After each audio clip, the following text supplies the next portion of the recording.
নমস্কার, কেমন আছেন সকলে? আমি সুদীপ্ত শিলিগুড়ি থেকে। আমার আরেকটি নতুন ভিডিওতে আপনাদের স্বাগত জানাই। আজকে মূলত হনুমান জয়ন্তী, তো আমি বাড়িতেই হনুমান জয়ন্তীর পুজো করি পুরোহিত দিয়ে। তো সেটারই যোগাড়যন্ত্র চলছে। হনুমানজি তো খুব পান পাতা ভালোবাসে। পান পাতায় আম মেটে সিঁদুর দিয়ে রাম নাম লিখে তাকে প্রদান করলে সে খুব খুশি হয় আজকের দিনে। তো আমি সেইটাই আগে করে নিচ্ছি। এখানে দেখুন যোগাড়যন্ত্র করেছি। হনুমানজিকে তো চালের কিছু দেওয়া যায় না, তাই শ্যামা চালের নৈবেদ্য দেওয়া হয়েছে এখানে।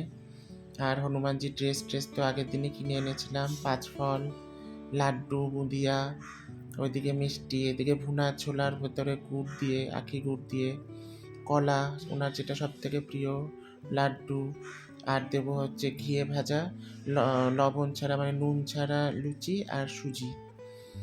আর আজকে যেহেতু পূর্ণিমা, তো বৃহস্পতিবারও, তো বাড়িতে আম লক্ষ্মী নারায়ণ আছে, তাকে নারায়ণ ঠাকুরকে সিন্নি দেওয়া হবে ৫ ফল দিয়ে। আর সব মায়েরা দেবদেবীরা আছে তাদের জন্য অন্নভোগ হবে। তো হনুমানজির আরেকটি প্রিয় জিনিস, এটা আজকের দিনে করা খুবই শুভ বলে মনে করা হয়। পান পাতা, একটু চাল, একটা বাতাসা, একটু হলুদ, যদিও গোটা হলুদ দেওয়া উচিত, না হলে গুঁড়া হলুদেও হয়। একটা লবঙ্গ, একটা এলাচ দিয়ে এটা হনুমানজিকে নিবেদন করতে হয়। এটা ওনার খুবই প্রিয় একটি জিনিস। তো তারপরে মোটামুটি গোছানো-টোছানো তো হয়ে গেছে। আমি, পিসি, আমাদের মাসি, আমরা সবাই মিলেই গোছাই।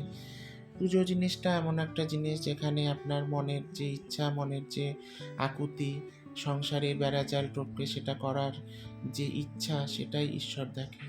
এখানে উপাচার নয়, ভক্তির নিবেদনটাই বড় জিনিস। তো এই যে পান পাতা নিবেদন করেছিলাম, পরে আমি ওটা হনুমানজির পিছন দিয়ে সাজিয়েছি, একটা পদ্ম ফুল দিয়েছি। আজকে দেখি বাজারে ফুল আনতে গিয়ে সবাই খুব গোলাপ ফুল নিচ্ছে হনুমানজির জন্য। আমার এটা কিন্তু জানা ছিল না, তো আমি একটা এনেছি। তারপরে আমি একটু চামেলি তেল দিয়ে প্রদীপ জ্বালিয়ে হনুমানজিকে আরতি করে নিলাম। আর ওদিকে ঠাকুরমশাই বসে গেছে পুজোতে, সব দেখে টেখে নিচ্ছে যে সব ঠিক আছে কিনা। আমরা তো ১২ মাসই পুজো করি, তো আমরা জানি, বুঝাই কী কী লাগে, আমরা মোটামুটি জানি। আজকে যেহেতু হনুমানজির পুজোর সাথে সাথে তার পতাকা পুজোও আছে, সেটাও করা হবে। আমি তারপরে লাল কালাবাতে, লাল হলুদ কালাবাতে ১১টা লবঙ্গ নিয়ে একটা করে লবঙ্গ কলাবাতে গিঁট দিয়েছি, আর একবার করে হনুমান চালিসা পড়েছি। মানে মোট ১১ বার হনুমান চালিসা পড়েছি ১১টা লবঙ্গ দিয়ে গিঁট দিয়ে, এবং সেটা হনুমানজির গলায় পরিয়ে দিয়েছি। এটাও একটা নিয়মের মধ্যেই পড়ে। এখন হনুমানজির আরতি হচ্ছে, ঠাকুরমশাই আরতি করছেন। এরপরে পঞ্চপ্রদীপের আরতি হবে, তারপরে কর্পূরের আরতি, পাখা দিয়ে পাখার বাতাসের আরতি, একটার পর একটা চলবে।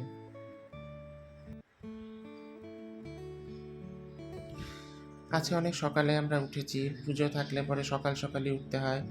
আজকে আমি পড়ানো ছিল, পড়ানো বাদ দিয়ে দিয়েছি, কারণ পিসি তা নাহলে একা একা পারবে না। তো আমরা সবাই মিলেই সবার যে কাজ আছে সেগুলো যোগাড়যন্ত্র করে নিই। আমি সকালে উঠে বাজারে চলে গেছি ফুল টুল আনতে, মিষ্টি টিষ্টি আনতে। সব জায়গায় তো আজকে প্রচণ্ড ভিড়। তো তার মধ্যে দিয়েই সব আনার চেষ্টা করেছি। আমি আনার কেউ নই। ঈশ্বর আমাকে যে শক্তি দিয়েছে, সেই ক্ষমতা দিয়েছে, সেই শক্তি এবং ক্ষমতার বলেই আমি ওনার সেবা করার সুযোগ পাচ্ছি। ইহজন্মে যে আমি ওনার সেবা করার সুযোগ পাচ্ছি, এটাই আমার কাছে অনেক বড় জিনিস। সংসারের বেড়াজালে থেকেও যে আমি তাদের জন্য সময় বার করতে পারি, তাদের কথা, তাদের নিয়মকানুন পালন করতে পারি যতটুকু আমার সামর্থ্য হয়, এবং তারপরে পুজো পালগুলো করার পরে ভেতরে যে একটা আত্মতৃপ্তি আসে, সেটা বলে বোঝানো যায় না।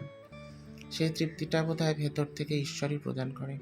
এই যে আপনাদের বলেছিলাম গোলাপ ফুল এনেছিলাম, তো ঠাকুরমশাই সেটাই গোলাপ ফুলটা নিবেদন করে দিল। তো যাই হোক, এই করতে করতে ভগবান হনুমানজির ভোগ তো হয়েইছে, সব দেবদেবীরও ভোগ হয়েছে। আজকে ভোগে ছিল সাদা অন্ন, করলা দিয়ে তিতা ডাল, ঘ্যাঁট তরকারি, তরকারিতে ঘ্যাঁট তরকারি, ৫ রকম ভাজা, চাটনি, পায়েস, লুচি, সুজি, করলা ভাজাও ছিল। এইটা হচ্ছে জল, ঈশ্বরদের জল, পানার্থ জল নিবেদন করা হয়েছে। আমাদের এখানে মনামাসি পুজো দিয়েছে, পায়েল পুজো দিয়েছে, তো আমাদের যে ঠাকুরমশাই সেটা ওদেরটাও নিবেদন করে দিচ্ছে। আর এখানে অন্নভোগ লক্ষ্মীনারায়ণকেও দেওয়া হয়েছে আজকে যেহেতু পূর্ণিমা, আর নারায়ণ ঠাকুরের সিন্নিতে ৫ ফল দিয়ে দেওয়া হয়েছে। নারায়ণ ঠাকুরের সিন্নিতে ৫ ফল দিয়ে আমার খুব ভাল লাগে, তো দিয়েছি। গোপালের ভোগ হয়েছে এখানে। আর এগুলো হনুমানজির ভোগগুলো সরিয়ে নিয়ে অন্য ভোগ নিবেদন হয়েছে। তো সেটাই। এবার আপনারা হনুমানজির এই পুজোর পরে দুর্লভ দৃশ্য দর্শন করুন। হনুমানজি আপনাদের নিরোগ রাখুক, আপনাদের সমস্ত বাধাবন্ধন দূর করুক। এটা আমি তার কাছে প্রার্থনা করি।